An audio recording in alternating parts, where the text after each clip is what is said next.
Hello bachcho, this is your NCERT 6th class history video class and we have started second chapter. First part we have completed, in which we have discussed about the earlier human being, that how he started hunting and rearing the animals. सो ये सब चीज़ें हम already पढ़ चुके हैं. जल्दी से हम देख लेते हैं. देखिए, अर्लीस्ट पीपल जिन्हें हम हंटर्स और गैदरर्स कहते थे, है ना, क्योंकि ये जंगलों पर डिपेंड करते थे, शिकार करते थे जानवरों का, और जंगलों से जो भी चीज़ें होती थी उनको कलेक्शन उनका करते थे. Then we studied that how they started moving from place to place and what were the reasons for their movement. अलग अलग रीजंस के कारण उन्होंने जो है एक जगह से दूसरी जगह मूव करना पड़ता था.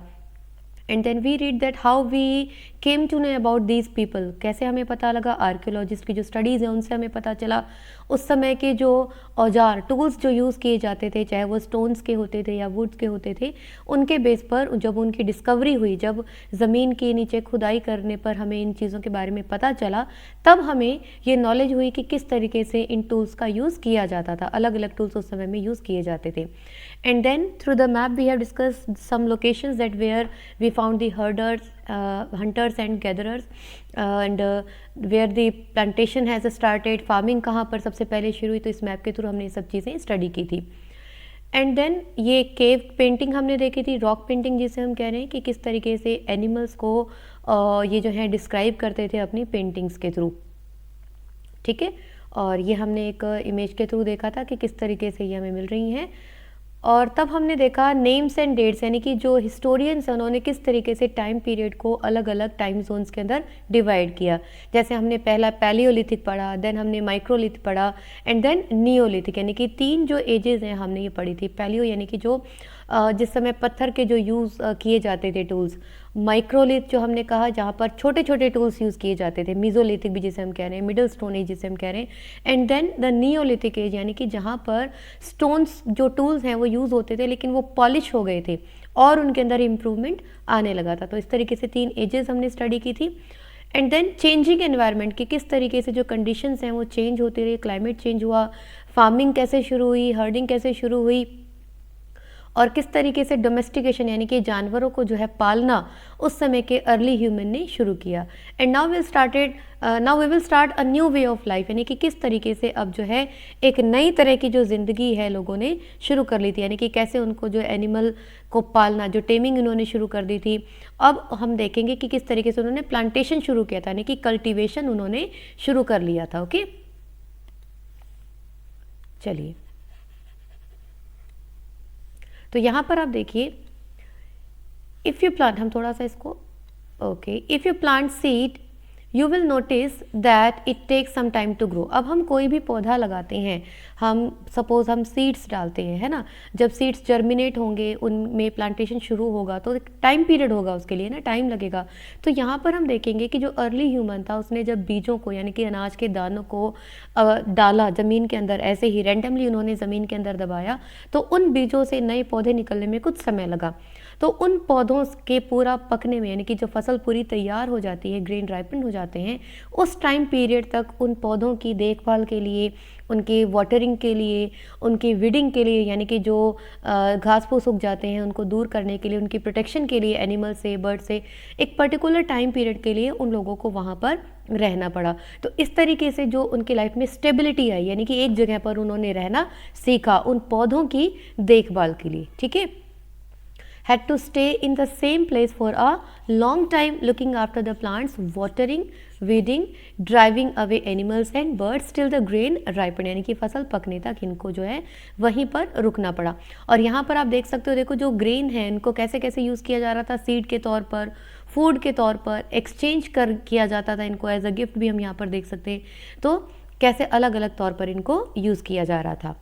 As grain had to be stored for both food and seed, people had to think of ways of storing it, यानी कि जो अनाज के दाने जब फसल पककर तैयार हो गई थी, तो ऐसा तो नहीं कि सारी की सारी एक साथ ही कंज्यूम कर ली जाती है ना, तो उसको स्टोर करने का भी इनको कुछ सिस्टम देखना पड़ा. भाई ये जो अनाज इतना सारा तैयार हो गया है, सपोज़ गेहूँ उन्होंने लगाई, बाजरा उन्होंने लगाया, तो गेहूँ बाजरे के जो दाने थे, इतने सारा अनाज जो इकट्ठा हो गया था, उसको कैसे रखें, क्योंकि उस वक्त तो उन्हें कोई नॉलेज नहीं थी.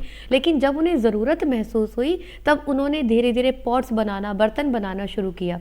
ठीक है, जो लार्ज क्ले पॉट्स यानी कि मिट्टी के बर्तन उन्होंने बनाए, वूव बास्केट्स यानी कि जो पेड़ों की डालियाँ होती थी, जैसे बेल है ना, उनसे जो जूट निकलती है, रस्सी टाइप में जो बेलें निकलती थी, उनसे उन्होंने बास्केट्स को बनाना सीखा। और डग पिट्स यानी कि गड्ढे खोद कर ज़मीन के अंदर वहाँ पर उस अनाज को स्टोर करना सीखा। तो अलग अलग जैसे जैसे ज़रूरतें बढ़ती गई, उन्होंने उन चीज़ों को समझा कि किस तरीके से, नए तरीके से वो ज़िंदगी जी सकते हैं। तो देखो कहाँ तो वो शिकार कर रहे थे, इधर उधर भटकते हुए अपना जीवन जो है बिता रहे थे, लेकिन अब उन्होंने जानवरों को पालना, खेती बाड़ी करना, कल्टीवेशन उन्होंने सीखा। फिर जब कल्टीवेशन के बाद अनाज है उसको स्टोर करना सीखा, तो धीरे धीरे जो है टाइम के साथ उसमें चेंजेस आते रहे। फिर हम देखें स्टोरिंग एनिमल्स यानी कि जो एनिमल्स हैं जो उन्हें प्रोटेक्शन दे रहे थे, है ना, उनकी सुरक्षा का काम कर रहे थे। अब इसके अलावा इन्हें बहुत सारी चीज़ें इनसे मिल रही थी, जैसे मिल्क, दूध इन्हें मिल रहा था, मीट की हम बात करें यानी कि फूड भी इन्हें इनसे मिल रहा था। तो अगर इन जानवरों को ये टेम कर रहे थे, डोमेस्टिकेशन हमने पढ़ा अभी पीछे, तो धीरे धीरे इन्होंने इन जानवरों को एक ग्रुप में इन्होंने रखना शुरू किया, क्योंकि एनिमल्स मल्टीप्लाई नेचुरली, है ना, धीरे धीरे एनिमल्स जो है अपने यंग वन को प्रोड्यूस करते हैं।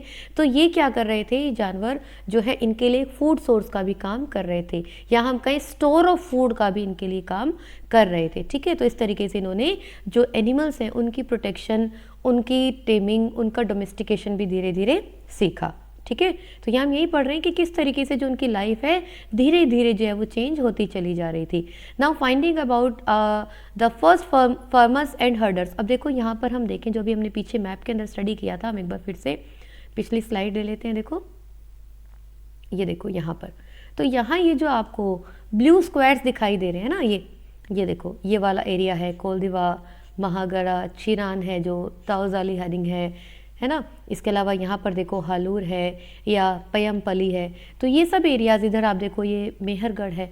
तो यहाँ पर आप देखो कि जो हमारा नॉर्थ या ईस्टर्न पार्ट है यहाँ पर, और कुछ जो हम देखें साउथ के अंदर, यहाँ पर जो हैं ये चीज़ें हमें ज़्यादा देखने को मिली हैं। अभी देखो ये कौन सा है, नियोलिथिक साइट्स हैं। नियोलिथिक मतलब वो टाइम पीरियड जहाँ पर हम स्टोन टूल्स को ही यूज़ कर रहे थे, लेकिन ये जो स्टोन टूल्स थे वो कैसे थे, अब और ज़्यादा चेंज थे, पॉलिशिंग इनकी की जाती है, यानी कि पॉलिश्ड थे और ज़्यादा बेहतर ये हो गए थे। ठीक है, तो इन एरियाज़ में जब हम देखेंगे तो हमें जो पहले फार्मर्स की अगर हम बात करें कि पहला जो एविडेंस हमें मिला है वो इन एरियाज़ में हमें देखने को मिला है। क्लियर, चलिए हाँ जी, तो अब हमें कैसे पता चलता है, ये देखो हमने देखा ना यहाँ पर अभी मैप के अंदर कि कौन कौन से एरियाज लोकेशन वाइज अगर हम देखें तो कहाँ कहाँ पर हमें नज़र आ रहा है। देखो क्या कहती है हमारी book, these are found all over the subcontinent, यानी कि पूरे कॉन्टिनेंट में हमें ये जो है मिल रहे थे। Some of the most important ones are in the north west, in present day Kashmir, and in east and south India, यानी कि इन एरियाज़ में हमें जो प्रोमिनेंट एरियाज़ हैं, इंपॉर्टेंट एरियाज़ हैं, वो हमें यहाँ पर देखने को मिले हैं। अब हमें कैसे पता चला कि यहाँ पर जो फार्मर्स थे या हर्डर्स थे, तो साइंटिस्ट जो हैं, जो आर्कियोलॉजिस्ट हैं, वो वहाँ की स्टडी करते हैं, जो एविडेंसेज हैं उनको कलेक्ट करते हैं। किसके एविडेंसेज, वहाँ के प्लांट्स हैं या वहाँ जो एनिमल्स की बोन्स मिली हैं उनको देख करके उनको स्टडी करते हैं। जैसे जो अनाज के दाने वहाँ पर मिले वो कैसे मिले, जले हुए, बर्nt ग्रेन मिले। तो इससे क्या आइडिया लगाया उन्होंने, उनको ये पता लगा कि ये अनाज को या तो वो जलाकर पकाते थे या बाई चांस एक्सीडेंटली उनमें आग लग गई थी। इसका मतलब आग का यूज़ वो कर रहे थे। ठीक है, तो आग का यूज़ तो शुरू हो ही चुका था। तो धीरे धीरे हमें और भी चीज़ों के बारे में हमें पता चला।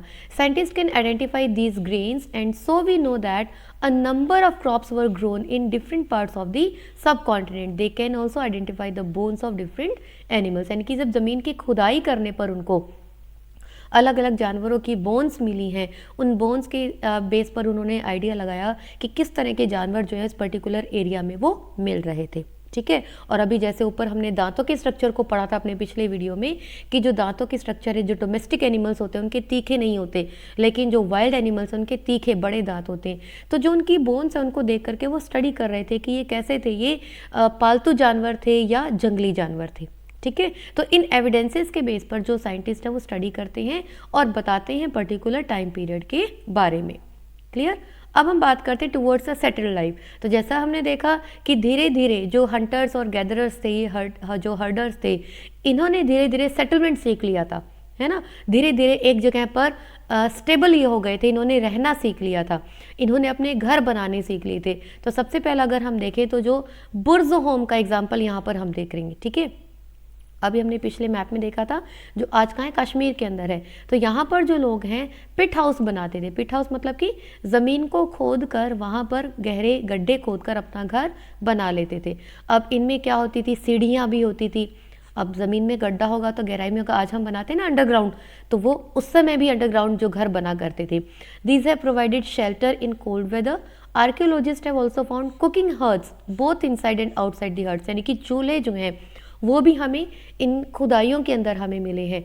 घर के अंदर भी होते थे, बाहर भी होते थे, यानी कि वेदर कंडीशन पर डिपेंड करता था। जैसे बारिश हो रही है तो घर के बाहर तो कुकिंग नहीं हो सकती, तो वो इंडोर होता था। ठीक है, तो इंडोर और आउटडोर दोनों ही जो है कुकिंग हर्ट्स हमें मिल रहे हैं।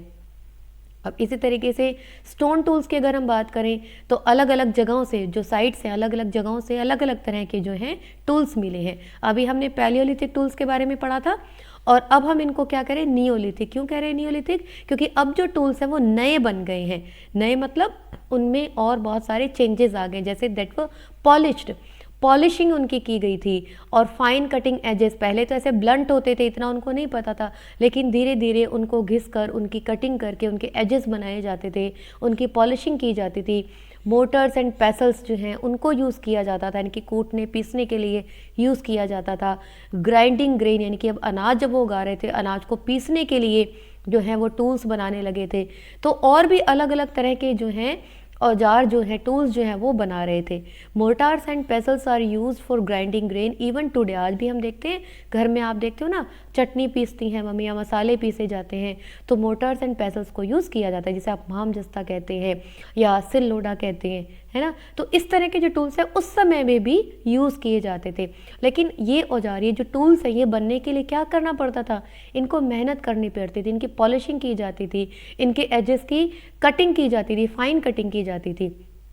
तो इस तरीके से धीरे धीरे टाइम पीरियड के साथ चेंजेस होते रहे और जो टूल्स हैं वो भी क्या हो गए, चेंज हो गए। ठीक है, ये देखो ये एग्जांपल दिया है आपको यहाँ पर, है ना। ये न्यू स्टोन टूल्स दिए गए। इसी टाइम पीरियड को क्या कहा गया था, neolithic. At the same time tools of the palaeolithic types continue to be made and used and remember some tools were also made of bone, यानी कि जो बोन होती थी, हड्डियां होती थी जानवरों की, उनसे भी टूल्स बनाए जाते थे। देखो कुछ टूल्स दिखाए गए हैं। अभी हमने जो स्टार्टिंग में देखा था वो टूल्स किस तरह के थे, और ये देखो कितने पॉलिश हैं, या इनके जो एजेस देखो तीखे हैं, कैसे बनाए गए हैं।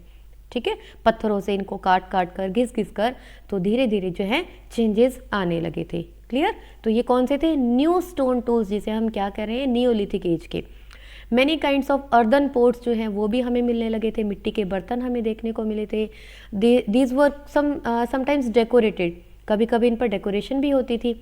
चीज़ों को स्टोर करने के लिए इनको यूज़ किया जाता था, कुकिंग के लिए भी यूज़ किया जाता था, specially grains like rice, wheat, lentils, जो आज हम देखें बहुत इंपॉर्टेंट है। जो अनाज अगर हम देखें स्टेपल फूड कई एरियाज़ में है ये, है ना। तो उस समय में भी इन चीज़ों को यूज़ किया जाता था, इंपॉर्टेंट पार्ट है डाइट का। ये देखो ये एक दिया गया है, एक जार दिया गया है यहाँ पर कि किस तरीके से जो है इसको यूज़ किया जाता था।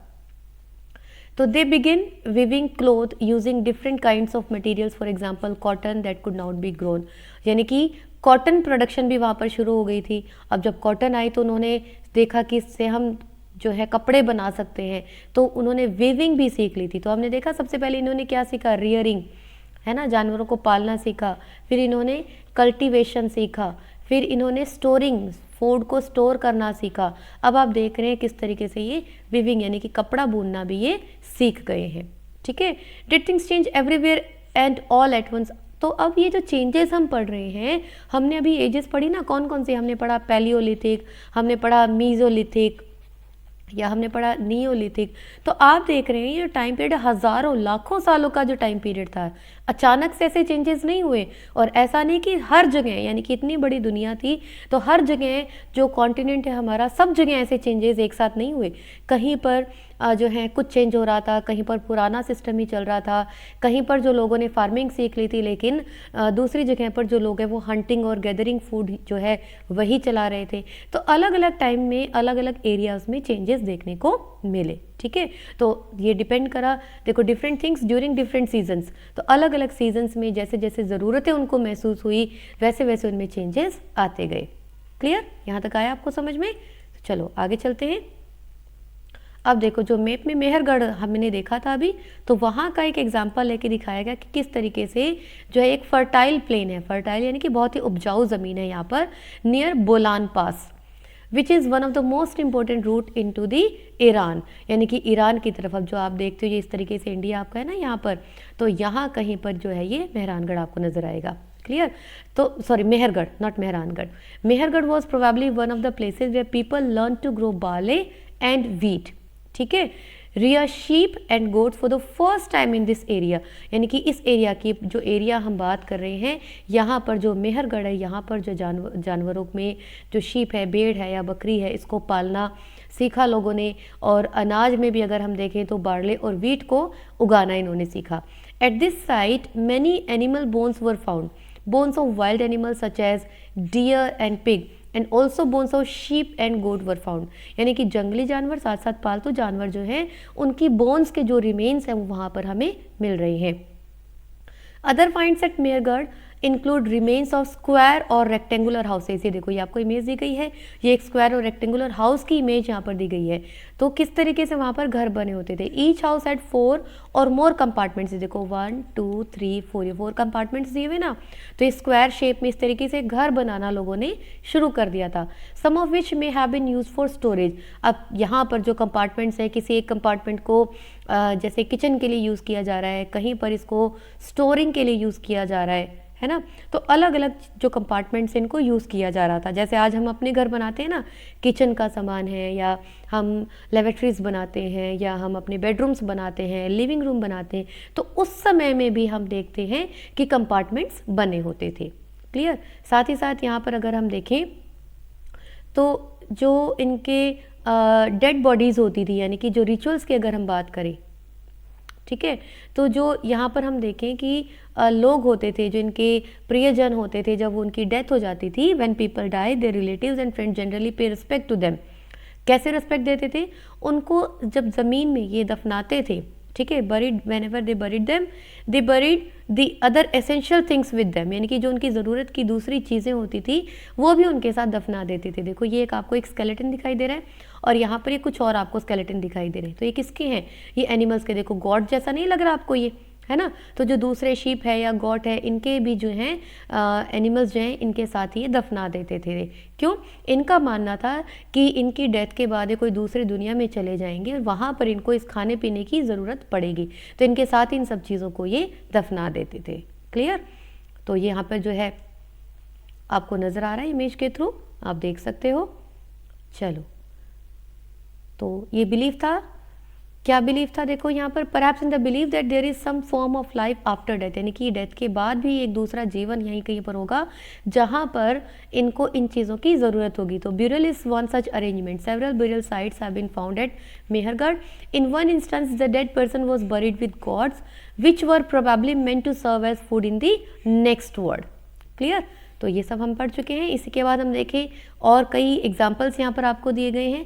जैसे यहाँ पर एक केव पेंटिंग का एग्जाम्पल दिया गया है। देखो इस केव पेंटिंग के अंदर आपको एनिमल्स की पिक्चर्स नज़र आ रही है ना। ये तो ये पिक्चर्स देखो क्या कहाँ की हैं, ये फ्रांस की दी गई हैं। पढ़ लेते हैं, हम रीडिंग लगा लेते हैं। France. The painting below is a cave in France. The site was discovered by 4 school children more than 100 years ago. Painting like this were made between 20,000 and 10,000 years ago. Many of these were of animals such as wild horses, aurochs and older wild form of cattle, bison, woolly rhinoceros, reindeer and bear. यानी कि इन सब जानवरों की जो है यहाँ पर painting हमें देखने को मिल रही है। और ये ब्राइट कलर्स यूज़ करते थे। तो इनके पास कलर्स कहाँ से आते थे? जो मिनरल जब निकालते थे ज़मीन से, जैसे ओखरे है या आयरन ओर है या चारकोल है, इन सबको मिक्स करके ये अलग अलग कलर्स बनाते थे। तो बहुत ब्राइट कलर्स को यूज़ करके ये पेंटिंग करते थे। तो आप देखो उस समय में, हम कब की बात कर रहे हैं, ये 20,000 to 10,000 ईयर्स एगो, उस समय की हम बात करें, उस समय इनको पेंटिंग करना यानी कि कलर्स जो है इनके बारे में इनको आइडेंटिफिकेशन हो गया था। ठीक है, तो ये इनकी हो सकता है कोई स्पेशल रिचुअल्स हो या कोई सेरेमोनियल ओकेजन्स हो जहाँ पर ये पेंटिंग्स बनाते थे। क्लियर? तो ये बताने की कोशिश की जा रही है यहाँ पर कि इनको इतनी नॉलेज हो गई थी। तो टाइम के साथ जो हम चेंजेस की बात कर रहे हैं, तो ये देखो कितने ब्राइट कलर्स यहाँ पर दिए गए हैं, है ना। ये एक बिजन की सी इमेज हमें नज़र आ रही है। तो किस तरीके से ये इमेजेस बना लेते थे। अब यहीं पर आप देखो एक और नियोलिथिक साइट दी गई है आपको, टर्की का एग्जाम्पल दिया गया यहाँ पर। तो one of the most famous neolithic site है Turkey, Catal Huyuk was found in Turkey. Several things were brought from great distances. Flint from Syria, cowries from Red Sea, shells from the Mediterranean Sea and used in the settlement. तो ये सब अलग अलग चीज़ें जो हैं अलग अलग एरिया से हमें मिल रही हैं. देयर वर नो कार्ट्स, यानी कि उस समय कोई गाड़ियाँ नहीं थी, लेकिन जो लोग हैं वो क्या करते थे, जानवरों के ऊपर, जो जानवर उन्होंने पाल रखे थे या अपने खुद के बैक पर जो है लाद कर इन सामानों को लाते ले जाते थे. ठीक है, तो ये हम देख रहे हैं कि किस तरीके से इमेजेस के थ्रू कि कहाँ जो है चेंजेस हमें देखने को मिल रहे हैं टाइम टू टाइम अलग अलग एरियाज़ में. तो चलिए ये हमारा चैप्टर हो गया है complete. I hope everything is clear to you. फिर भी अगर आपको कोई डाउट हो तो आप कमेंट सेक्शन में आप पोस्ट कर सकते हैं. क्वेश्चन आंसर्स आप देख लीजिएगा. So keep me posted and keep watching. Thank you. Stay connected.